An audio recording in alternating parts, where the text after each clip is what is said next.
YS Jagan చుట్టూ coterie ఉందంటూ మాజీ ఎంపీ విజయసాయిరెడ్డి చేసిన వ్యాఖ్యలకు మాజీ మంత్రి గుడివాడ అమర్నాథ్ కౌంటర్ ఇచ్చారు. ఆయన గతంలో ఢిల్లీలో మాట్లాడిన మాటలకు ఇప్పుడు విజయవాడలో మాట్లాడిన మాటలకు ఎక్కడా పొంతనలేదని అన్నారు. మొన్నటి వరకు కోటరీలో ఉన్న వ్యక్తే ఇప్పుడు కోటరీ గురించి మాట్లాడితే ఏం బాగుంటుందని ఎద్దేవా చేశారు. తన మనసు విరిగిపోయిందన్న విజయసాయిరెడ్డి వ్యాఖ్యలపై గుడివాడ అమర్నాథ్ సెటైర్ వేశారు.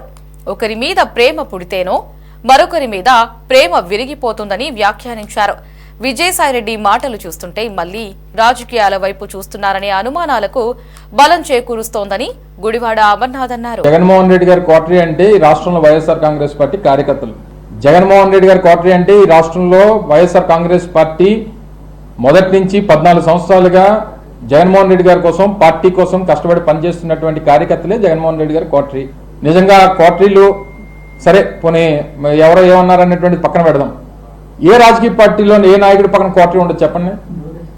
చంద్రబాబు నాయుడు పక్కన కోటరీ లేదా? వాళ్ళు రాజకీయం కాదు, అసలు ఏ ప్రొఫెషన్లో కోటరీ ఉండదో చెప్పు. ఉదాహరణకు మీ ఏబిఎన్ ఉంది, మీ రాధాకృష్ణ గారి చుట్టూ కోటరీ ఉండదా? ఉంటది కదా. ఇగో మా విశాఖపట్నంలో రామకృష్ణ ఇలా చేస్తున్నాడు, లేకపోతే ఇంకో దగ్గర ఇంకోటి ఇలా చేస్తున్నాడు చెప్పేవాడు చేసేవాడు ఉండడా చెప్పు. సో కోటరీలు అనేటువంటివి ఈ ప్రజాస్వామ్యంలో, ఈ వ్యవస్థలు అన్నింటిలోని ప్రతి స్థాయిలో, ప్రతి వ్యవస్థలో, ప్రతి దగ్గర ఉండేటువంటిది. సరే ఆ కోటరీల గురించి ఎవరు మాట్లాడాలి? దూరం నుంచి చూసిన వాళ్ళు, లేకపోతే ఆ కోటరీలో లేని వాళ్ళు మాట్లాడాలి తప్ప మొన్నటి వరకు ఆ కోటరీలో ఉన్నటువంటి మనం మాట్లాడితే ఎలా చెప్పు? ప్రజలు హర్షిస్తారా? ఒప్పుకుంటారా? సో ఇవన్నీ కూడా ఆలోచించి మాట్లాడుంటే బాగుండేది. సరే ఇంకా పార్టీ నుంచి రాజీనామా చేసి వెళ్ళిపోయిన తర్వాత అంతకంటే ఇదిగా మాట్లాడతారని అనుకోవడం మన అమాయకత్వం అంతే. ఎవరి మనసు విరిగింది? ఎందుకు విరిగిపోయింది? ఇంకెవరి మీద ఎప్పుడన్నా ఇంకొక మీద ప్రేమ పుడితే మన మనసులు విరిగిపోతుంటాయి. అదే మాకు తెలియాలి. నువ్వు ఆయన అడగాలి, నేనే చెప్తాను. చేసుంటాను. పార్టీలో పనిచేసినప్పుడు వివిధ హోదాల్లో, వివిధ స్థానాల్లో పనిచేస్తుంటాం. ఇప్పుడు నీకు ఒకరి మీద మనసు విరిగిపోయిందని అంటే ఇంకొక మీద ప్రేమ పుడితేనే ఇక్కడ మనసు విరిగిపోతుంది. అది ఎవరి మీద ప్రేమ పుట్టిందో, ఎవరి మనసు దేనికి విరిగిపోయిందో అనేటువంటి త్వరలో తెలుస్తాయి మనకు. అవన్నీ చూస్తాం కదా రాజకీయాల్లో. నిన్న కూడా వారు మాట్లాడుతూ చెప్పారు. ఏం చెప్పారు? ఈ రోజు వరకు ఏ నిర్ణయం తీసుకోలేదు అంటే, ఈ రోజు అంటే నిన్నటి వరకే కదా. సరే నేను అవన్నీ నా నిర్ణయం కాదు కదా. సో ఏదేమైనప్పటికీ మనసు విరిగిపోవడానికి, లేకపోతే ఇంకోటి అయిపోవడానికి వైఎస్ఆర్ కాంగ్రెస్ పార్టీలో ఉన్నంతకాలం అత్యంత కీలకమైనటువంటి స్థానాల్లో వారు పనిచేశారు. సరే వారు మాట్లాడినప్పుడు, ఢిల్లీలో మాట్లాడినప్పుడు నేను ఇంక రాజకీయం మాట్లాడదలుచుకోలేదు, వ్యవసాయం మాత్రమే చేస్తానని చెప్పారు. సరే అలాగే అనుకున్నాం.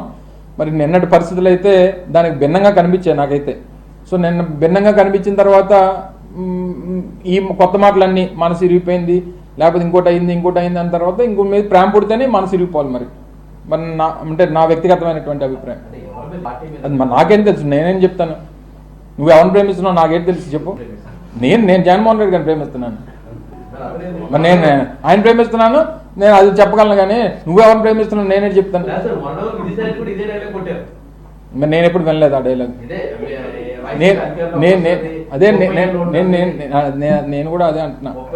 ఇప్పుడు రాజకీయాల్లో మొన్న జరిగినటువంటి పరిణామాలు, వచ్చినటువంటి ఫలితాల తర్వాత అనేక పరిణామాలు చూసాం. గడిచినటువంటి 9 మాసాల్లో వైఎస్ఆర్ కాంగ్రెస్ పార్టీ ఓడిపోయిన తర్వాత అనేక పరిణామాలని ఎదుర్కొన్నాం. చాలామంది పార్టీ నుంచి వెళ్ళిపోయారు, రాజీనామా చేసి వెళ్ళిపోయారు, లేకపోతే ఇంకోటి వారు ఏదో మాట్లాడితే వెళ్ళిపోయారు. వెళ్ళిపోయినటువంటి వారందరూ, నేను ఎవరో ఒకరి గురించి మాట్లాడలేదు. మొన్న ఇదే జగన్మోహన్ రెడ్డి గారు 2024లో కూడా అధికారంలోకి వచ్చుంటే ఇది జరిగేదా? 2024లో మళ్ళీ జగన్మోహన్ రెడ్డి గారు అధికారంలోకి వచ్చి మళ్ళీ రెండోసారి ముఖ్యమంత్రి అయి ఉంటే ఈ గడిచినటువంటి 9 మాసాల్లో వైఎస్ఆర్ కాంగ్రెస్ పార్టీ నుంచి వెళ్ళిపోయినటువంటి నాయకులు వెళ్ళిపోయేవారా? వెళ్ళిపోయినటువంటి వారు ఈ రకంగా మాట్లాడేవారా? ఈ రకంగా జగన్మోహన్ రెడ్డి గారి మీద మాట్లాడేవారా? ఈ పరిస్థితులన్నింటినీ కూడా లేవనెత్తేవారా అనేటువంటిది ఒకసారి మనం మనస్సాక్షిని అడుక్కోవాలి. నేను ఏ ఒక్కరి గురించో నేను మాట్లాడలేదు. సహజంగా రాజకీయ పరిస్థితుల గురించి నేను ప్రస్తావిస్తా ఉన్నా. సో వెళ్ళిపోయినటువంటి వారు ఇంతకంటా ఇదిగా మాట్లాడతారనుకోవడం మా అమాయకత్వం, మీ అమాయకత్వం. మీకా ఎవరన్నారు? నేను అది వినలేదు. అదే ఢిల్లీలో అన్నారు, ఢిల్లీలో అన్నట్టుగా చూసాను.